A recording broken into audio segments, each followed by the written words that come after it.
Now, viewers, the Israel-Hamas conflict has seen some of the worst atrocities on human rights on innocent civilians that we have also seen the images of large gatherings being also targeted. And we are looking at, in a big development, that the Israeli authorities also shared the containers which contain the bodies of these people as well for further identification process. Let's take a look at this detailed report to understand what's really happening and the cost of human life that we are witnessing in this Israeli-Hamas conflict.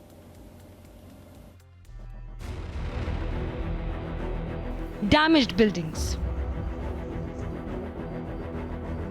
burned vehicles, missing people. This is the reality of the Israeli town. Horrific atrocities were committed by Hamas terrorists at this place. Kibbutz Be'eri, small town in southern Israel, is very close to the Gaza border and is one of the worst hit by Hamas attack. After the Saturday attack by Hamas, bullet-ridden buildings, burned remains of the buildings and shattered window panes tells the tale of horror that unfolded on October 7th.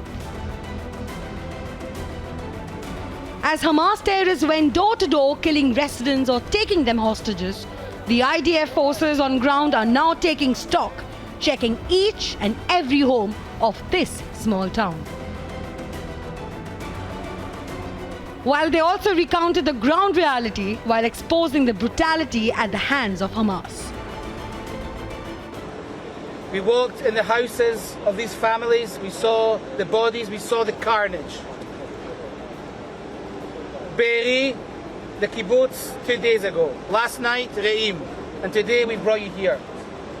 Full of cargo, full of bodies. Hundreds of bodies. Babies, children. Why are we doing this? It's not what we usually do. But I know that from tomorrow the world is going to call us war criminals again. We do not attack children. Hamas uses their children and families and civilians as human shields. We don't do that. The IDF personnel are finding it difficult to identify the bodies.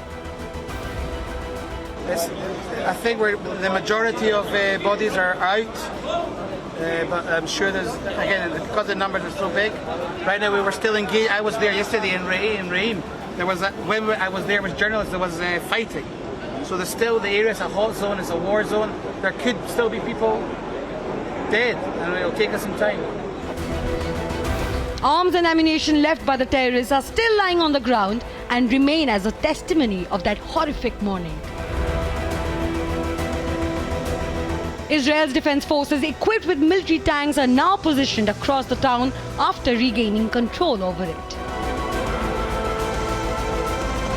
Meanwhile, dropping hints to go ground offensive, Israel has clarified that they won't attack civilians like Hamas monsters.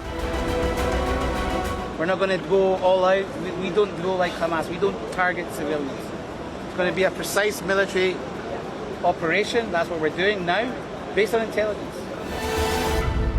So far, 1,300 civilians have been killed with kibbutz, let alone witnessing hundreds of casualties. Agency report, Republic TV.